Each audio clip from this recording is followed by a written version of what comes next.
ಎಲ್ರು ಬನ್ನಿ. ಡಾಕ್ಟರ್ ಹೇಳೋದು ಕೇಳಿ ಅಪ್ಸೆಟ್ ಆಗಿರ್ತೀಯ, ಅದಕ್ಕೆ ಗ್ರೌಂಡ್ವರೆಗೂ ಬಂದಿದೀಯಾ. ನೀನ್ ಏನ್ ಬೇಕು ಮಾಡಮ್ಮ. ಮದುವೆಗೆ ಮುಂಚೆನೆ ಇದೆಲ್ಲ ಗೊತ್ತಿದ್ರೆ ಸಮಸ್ಯೆ ಇರ್ತಿರ್ಲಿಲ್ಲ. ನಾಳೆನೆ ಬಾ, ಕೋರ್ಟ್ಗೆ ಹೋಗೋಣ, ಡಿವೋರ್ಸ್ಗೆ ಅಪ್ಲೈ ಮಾಡೋಣ, ಮ್ಯೂಚುವಲ್ ಕನ್ಸರ್ನ್ ಕೊಡ್ತೀನಿ. ಅದೇ ನ್ಯಾಯ, ಅದೇ ಕರೆಕ್ಟ್. ನನ್ಗೋಸ್ಕರ ಲೈಫ್ ಲಾಂಗ್ ನೀನ್ ಎಂತಕ್ ಬಂಜೆ ಅಂತ ಹೇಳಿಸ್ಕೋಬೇಕು? ಪ್ಲೀಸ್ ಮಾ, ಪ್ಲೀಸ್ ಮಾ, ಪ್ಲೀಸ್ ಅಮ್ಮ, ನನ್ನ ಬಿಟ್ಟು ಹೋಗ್ಬೇಡ, ನೀನೇ ನನ್ನ ಜೀವ. ಪ್ಲೀಸ್ ಬಾನು, ನಾನು ಕೇಳ್ತಿರೋ ಜಾಸ್ತಿನೇ, ಆದ್ರೆ ಸ್ವಲ್ಪ ಯೋಚನೆ ಮಾಡೋದು. ಎಷ್ಟೋ ಜನ ಮಕ್ಕಳಿಲ್ಲದೆ ಕುಟುಂಬ ನಡೆಸಿಲ್ವಾ? ಸಂತೋಷವಾಗಿಲ್ವಾ? ಮಗು ಇಲ್ಲ ಅಂದ್ರೆ ಏನು?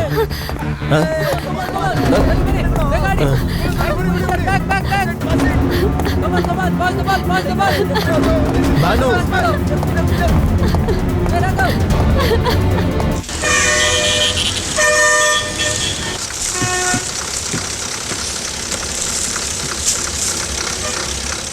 ಬೇಜಾರು ಮಾಡ್ಕೋಬೇಕು, ನನ್ನಿಂದ ಇನ್ನೇನಾಗುತ್ತೆ?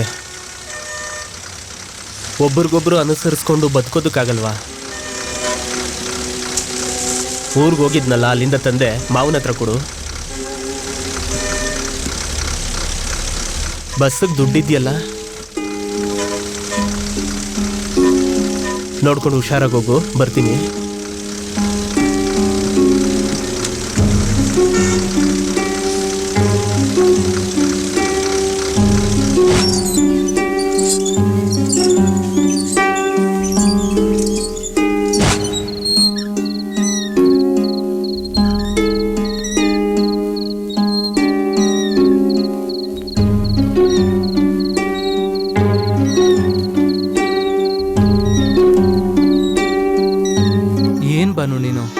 ಒಂದು ರಾಕೆಟ್ನ ಆಕಾಶಕ್ಕೆ ಬಿಡೋಕ್ಕೂ ಮುಂಚೆ ಆ ಪ್ರಾಜೆಕ್ಟ್ ಮೇಲೆ ಕೆಲ ವರ್ಷಗಳು ಕೆಲಸ ಮಾಡ್ತಾರೆ. ಸ್ಯಾಟಲೈಟು ಅದೇ ಥರನೇ. ತುಂಬ ಜನ ತುಂಬ ಟೈಮ್ ಸ್ಪೆಂಡ್ ಮಾಡಿ, ತುಂಬ ಪ್ಲಾನ್ ಮಾಡಿ, ತುಂಬ ರಿಸರ್ಚ್ ಮಾಡಿ ಸೆಂಡ್ ಮಾಡ್ತಾರೆ. ತುಂಬ ಪ್ಲಾನ್ ಮಾಡಿದ್ರು ಅದನ್ನ ಆಕಾಶಕ್ಕೆ ಬಿಟ್ಟ ಮೇಲೆ ಪ್ರಾಬ್ಲಮ್ಸ್ ಬರ್ಬೋದು, ಆದರೂ ಅದನ್ನ ಕರೆಕ್ಟ್ ಮಾಡ್ತಾರೆ. ಅದೇ ಆ ಥರ ಇದ್ದಾಗ ಮದುವೆ ಅಂದರೆ ಏನೇ ವಿಚಾರಿಸಿ ಮಾಡಿದ್ರು ತೊಂದರೆಗಳು ಬರುತ್ತೆ. ಬಂದರೆ ಸರಿ ಮಾಡ್ಕೋಬೇಕು, ಸುಮ್ಮನೆ ಈ ಥರ ಅಪ್ಸೆಟ್ ಆಗಿ ಕುತ್ಕೋಬಾರ್ದಮ್ಮ. ಬೆಂಗಳೂರಲ್ಲಿ ಬೇಡ, ಇಲ್ಲೇ ಕೊರಟಗೆರೆ ಕೋರ್ಟಲ್ಲೇ ಅಪ್ಲೈ ಮಾಡೋಣ. ಡಿವೋರ್ಸಾ?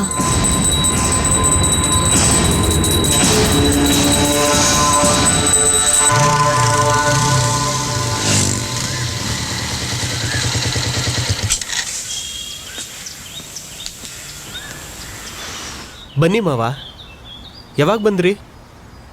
ತುಂಬ ಹೊತ್ತಾಯ್ತಾ? ನನಗೊಂದು ಫೋನ್ ಮಾಡಬಾರ್ದಾ? ಒಳಗೆ ಬನ್ನಿ. ನಿಮಗೆ ಮಗು ಹುಟ್ಟಲ್ಲ ಅನ್ನೋದೇ ದೊಡ್ಡ ಶಾಕು ಅವಳಿಗೆ. ಮಗು ಹೆರೋದನ್ನೇ ಕ್ಯಾರಿಯರು ಅದು ಇದು ಅಂತ ತಳ್ಳಿ ಹಾಕೋ ಈ ಕಾಲದಲ್ಲಿ ಮಗುನ ನೋಡ್ಕೊಳ್ಳೋದಕ್ಕೋಸ್ಕರನೇ ಕೆಲ್ಸಕ್ಕೆ ಹೋಗಲ್ಲ ಅಂತ ಹೇಳ್ದವಳು ನನ್ನ ಮಗಳು. ಯಾರಿಗಾದ್ರೂ ಗ್ರೀಟಿಂಗ್ ಕಳಿಸುವಾಗ್ಲೂ ಮಗು ಫೋಟೋ ಇರೋದನ್ನೇ ಕಳಿಸ್ತಾಳೆ. ಸ್ವಲ್ಪ ಅವಳ ಆ್ಯಂಗಲಲ್ಲೂ ನೀವು ಯೋಚನೆ ಮಾಡಿ ನೋಡಬೇಕು. ನನಗೆ ಗೊತ್ತಿರಲಿಲ್ಲ, ಅದು ನೀವು ಅರ್ಥ ಮಾಡ್ಕೊಂಡ್ರೆ ಸಾಕು. ಅದು ಅಲ್ಲದೆ ಉತ್ತರ ಹೇಳೋಂಥ ಯೋಗ್ಯತೆ ನನಗಿಲ್ಲ. ನಾನು ಕೂಡ ನಿನ್ನ ಗಂಡನ್ ಬಿಟ್ಟು ನಮ್ಮ ಜೊತೆ ಬಂದ್ಬಿಡು ಅಂದೆ. ನನ್ನ ಮಗ ವಿಚ್ಛೇದ ನಾನೇ ಕೊಟ್ಬಿಡು ಅಂದ. ಆದರೆ ಭಾನು ಒಪ್ಕೊಳ್ಳಿಲ್ಲ. ಏನು ಹೇಳಿದ್ಲು ಗೊತ್ತಾ? ನನಗೆ ಆ ಥರ ಒಂದು ಕೊರತೆ ಇದ್ದು ಅವ್ರು ನನ್ನ ಮದುವೆ ಆಗಿದ್ರೆ ನಿಮ್ಗೆ ಹೇಗಿರ್ತಿತ್ತು ಅಂತ ಕೇಳಿದ್ಲು. ಬಾನು, ಥ್ಯಾಂಕ್ಸ್ ಮಾ. ಇಂಥ ವೈಫ್ ಸಿಕ್ಕಿದ್ದು ನನ್ನ ಅದೃಷ್ಟ. ಒಂದು ನಿಮಿಷ ಅಳಿ ಅಂದ್ರೆ, ಮತ್ತೆ ಅವಳು ನಿಮ್ಮ ಜೊತೆ ಸೇರಿ ಜೀವನ ಮಾಡಬೇಕು ಅಂದ್ರೆ ನಮ್ಮ ಸೈಡಿಂದ ಒಂದು ಕಂಡೀಷನ್ ಇದೆ.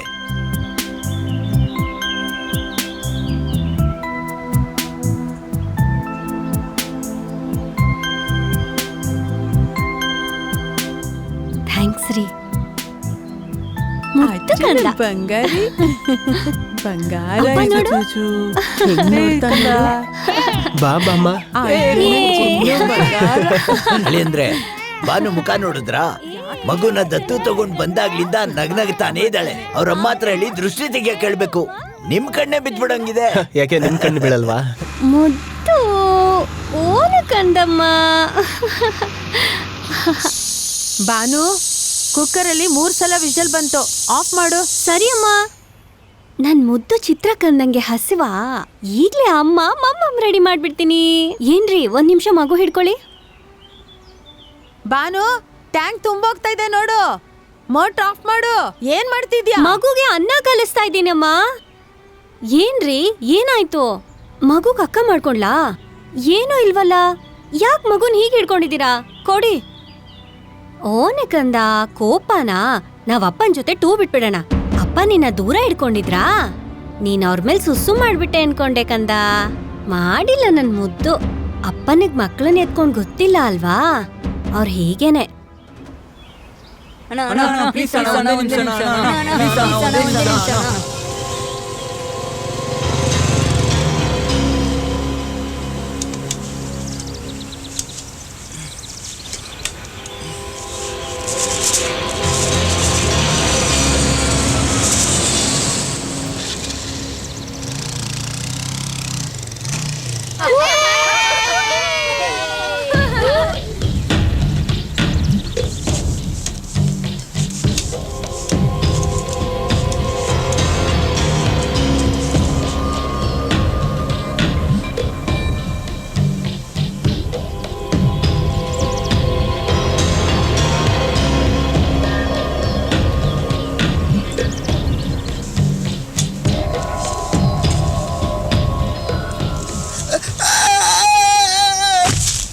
ನಿಮ್ಮ ಅಳಿಯ ಗೊತ್ತಿಲ್ಲದೆ ಲ್ಯಾಂಪೋರ್ಸಿಂದ ಬಿದ್ದಿದ್ದಾನೆ ಅಂತ ತಾನೇ ನಿಮ್ಗೆಲ್ರಿಗೂ ಅನ್ನಿಸ್ತದೆ?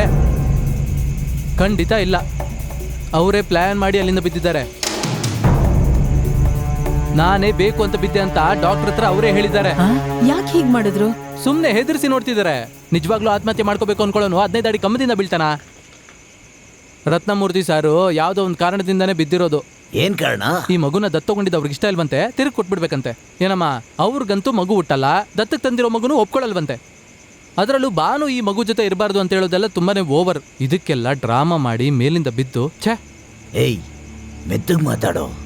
ಏನೇ ಇದ್ರು ಅವ್ರು ನಮ್ಮನೆ ಅಳಿಯಂದ್ರು, ಅವ್ರ ಕಿವಿಗ್ ಬಿದ್ಬಿಟ್ಟಿತ್ತು. ಬೀಳಿ ಬಿಡು. ಬಂದ್ರೆ ಏನ್ ಮಾಡ್ತಾರೆ? ಒಂಟಿ ಕಾಲಲ್ಲಿ ನಿಂತ್ಕೊಂಡು ಜಗಳ ಮಾಡ್ತಾರಾ? ಅಪ್ಪ, is not A normal person. Psychological problems ಇದೆ. ಮಗು ಮುಖ ನೋಡ್ರಿ. ಇವಳ ಜೊತೆ ಹೇಗಾದ್ರೂ ನೀವು ಅಡ್ಜಸ್ಟ್ ಮಾಡ್ಕೊಂಡು ಇರಕ್ಕಾಗಲ್ವಾ? ಆಗ್ತಿಲ್ಲಮ್ಮ, ಕಷ್ಟ ಆಗ್ತಿದೆ. ಈ ಮಗುನ್ ನೋಡ್ತಿದ್ರೆ ಇಷ್ಟನೇ ಆಗ್ತಿಲ್ಲ. ಕೋಪ ಬರ್ತಿದೆ. ಸಾಮಾನ್ಯ ಕೋಪ ಅಲ್ಲ, ಇದನ್ನ ಹಾಗೆ ಎತ್ತಿ ಬಿಸಾಕ್ಬೇಕು ಅಂತ, ಇಲ್ಲ ಟೆರಸ್ಸಿಂದ ತಳ್ಳಬೇಕು ಅಂತ. ಈ ಥರ ಕಲ್ಪನೆ ಮಾಡ್ಕೊಂಡ್ರೆ ನನ್ನ ಕೋಪ ಕಡಿಮೆ ಆಗುತ್ತೆ. ಈ ಕಲ್ಪನೆ ಎಲ್ಲ ಯಾಕೆ ಗೊತ್ತಾ? ಆ ಮಗು ನನ್ನ ಕೊರೆನ ನೆನ್ಪಿಸುತ್ತಮ್ಮ. ಅದನ್ನ ಯಾವನೋ ಎತ್ತಿತ್ತಾನೆ, ಅವನಿಂದ ಆಗುತ್ತೆ, ನನ್ನಿಂದ ಆಗಲ್ವಾ? ಪ್ರಪಂಚದಲ್ಲಿ ಎಲ್ಲರಿಗೂ ಆಗುತ್ತೆ, ಆದ್ರೆ ನನ್ಗಾಗಲ್ಲ. ಆ ಮಗುನ್ ನೋಡುವಾಗ ಈ ತರ ಥಾಟ್ಸ್ಗಳೇ ನನ್ನ ಮನ್ಸಲ್ಲಿ ಓಡುತ್ತೆ. ಅದಕ್ಕೆ ಬಿದ್ದೆ. ನಿಜ ಹೇಳ, ಸಾಯೋದಕ್ಕೆ ನನಗ್ ಧೈರ್ಯನೂ ಇಲ್ಲ. ಅದೇ ಸಮಯ ಈ ಮಗು ಜೊತೆ ನನ್ನಿಂದ ಅಡ್ಜಸ್ಟ್ ಮಾಡ್ಕೊಳ್ಳೋದಕ್ಕೂ ಆಗ್ತಿಲ್ಲ. ಅಡ್ಜಸ್ಟ್ ಮಾಡಕ್ಕಾಗಲ್ಲ ಅಂದ್ರೆ ಈಗ ದತ್ತು ತಗೊಂಡಿದ್ ಮಗುನ್ ಏನ್ ಮಾಡೋದು? ಅದನ್ನ ನನ್ನ ಬಾಯಾರೆ ಹೇಗೆ ಹೇಳಿ? ಮಗುನ ವಾಪಸ್ ಕೊಟ್ಬಿಡೋಣ. ಎಲ್ಲಿಂದ ತಂದ್ವೋ ಅಲ್ಲಿಗೆ. ಬೈತಾರ? ನಾನ್ ಬೈಸ್ಕೊಂತೀನಿ. ಅವ್ರು ಏನೇ ಶಿಕ್ಷೆ ತಗೊಂಡ್ರೆ ನಾನ್ ತಗೊಂತೀನಿ. ಅಳ್ಬೇಡ ಬಾನು, ಪ್ಲೀಸ್. ನೀನ್ ಯಾವಾಗ್ಲೂ ಹ್ಯಾಪಿಯಾಗಿರ್ಬೇಕು. ಚಿಕ್ಕ ಮಕ್ಕಳು ಬಣ್ಣದ ಚಿಟ್ಟೆನ ಹಿಡಿದು ಬಾಕ್ಸಲ್ಲಿ ಮುಚ್ಚಿಡ್ತಾರಲ್ಲ, ಆ ತರ ನೀನ ಮುಚ್ಚಿಡ್ಬೇಕು ಅಂದ್ರೆ ಆಗುತ್ತಾ? ನನ್ ಕೊರೆ ಗೊತ್ತಾದ್ಮೇಲೆ ನೀನ್ ಹೋಗ್ಬೇಕಾಗಿತ್ತು. ಈಗ ಮಗುನೂ ಬೇಡ ಅಂತ ಇದ್ದೀನಿ. ನೀನೇನ್ ಮಾಡ್ತೀಯಾ? ತಪ್ಪೆಲ್ಲ ನಂದೆ. ಒಂದು, ಮಗುನ್ ವಾಪಸ್ ಕೊಡು, ಇಲ್ಲ ನನಗ್ ಡೈವರ್ಸ್ ಕೊಟ್ಬಿಡು.